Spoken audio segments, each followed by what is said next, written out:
الحمد لله رب العالمين والعاقبة للمتقين الصلاة والسلام على رسوله الكريم أما بعد قال الله تبارك وتعالى في القرآن المجيد والفرقان الحميد لقد كان لكم في رسول الله أسوة حسنة صدق الله العظيم۔ میرے محترم عزیزان گرامی اور میرے رائے حق کے عظیم ساتھیوں، السلام علیکم ورحمۃ اللہ وبرکاتہ۔ میرے بھائی اور دوستو، اللہ تبارک و تعالی نے سورۃ احزاب میں آیت نمبر 21 میں ارشاد فرمایا، لقد کان لکم فی رسول اللہ اسوۃ حسنہ۔ ترجمہ، تمہارے لیے رسول اللہ صلی اللہ علیہ وسلم کی زندگی میں بہترین نمونہ ہے۔ تو میرے بھائی اور دوستو، اگر تم دنیا میں کامیاب زندگی گزارنا چاہتے ہو جس سے تمہاری دنیا بھی آباد رہے اور آخرت کی کامیابی کی ضمانت بھی ملے، تو اپنے پیارے نبی حضرت محمد صلی اللہ علیہ وسلم کے نقش قدم پر چلنے اور ان کے اسوہ حسنہ کو اپنانے کی کوشش کیجیے۔ اللہ تبارک و تعالی سے دعا ہے کہ اللہ تبارک و تعالی ہمیں اچھے معنوں میں اسوہ حسنہ کے مطابق زندگی بسر کرنے کی توفیق عطا فرمائے۔ وآخر الدعوانا ان الحمد للہ رب العالمین۔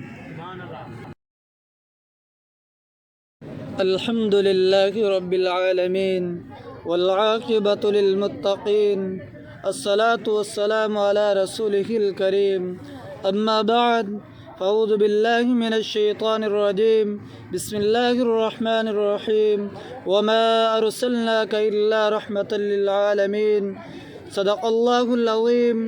میرے محترم عزیزان گرامی اور میرے رائے حق کے عظیم ساتھیوں، السلام علیکم ورحمۃ اللہ وبرکاتہ۔ میرے بھائی اور دوستو، اللہ تبارک و تعالی نے قرآن پاک میں سورۃ الانبیاء میں ارشاد فرمایا، وما ارسلناک الا رحمۃ للعالمین۔ اے پیغمبر صلی اللہ علیہ وسلم، ہم نے آپ کو تمام جہانوں کے لیے رحمت بنا کر بھیجا ہے۔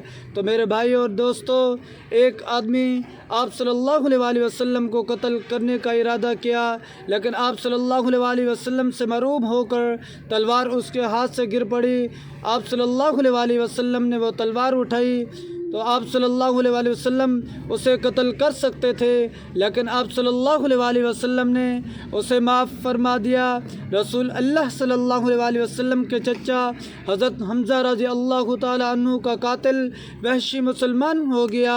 آپ صلی اللہ علیہ وسلم نے اسے کوئی سزا نہ دی اور اسے صدقے دل سے معاف فرما دیا۔ رسول اللہ صلی اللہ علیہ وسلم کے ذمہ ایک شخص کا قرض تھا۔ ایک دن آ کر وہ بہت سختی کے ساتھ مطالبہ کرنے لگا اور آپ صلی اللہ علیہ وسلم کے گلے میں چادر ڈال کر اتنا زور دیا کہ آپ صلی اللہ علیہ وسلم کی گردن مبارک سرخ ہو گئی۔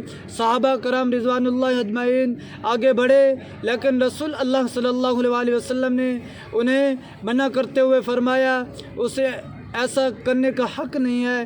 لوگوں کے ساتھ آپ صلی اللہ علیہ وسلم کے نرمی اور حسن سلوک کا ذکر اللہ تعالیٰ نے ان الفاظ میں کیا ہے، فَبِمَا رَحْمَةٍ مِّنَ اللَّهِ لِنتَ لَهُمْ وَلَوْ كُنْتَ فَظًّا غَلِيظَ الْقَلْبِ لَانفَضُّوا مِنْ حَوْلِكَ۔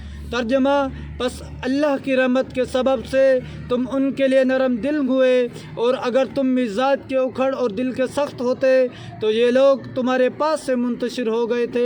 تو اللہ تبارک و تعالیٰ سے دعا ہے کہ اللہ تبارک و تعالیٰ ہمیں صحیح معنوں میں عمل کرنے کی توفیق عطا فرمائے۔ وآخر الدعوانا ان الحمد للہ رب العالمین۔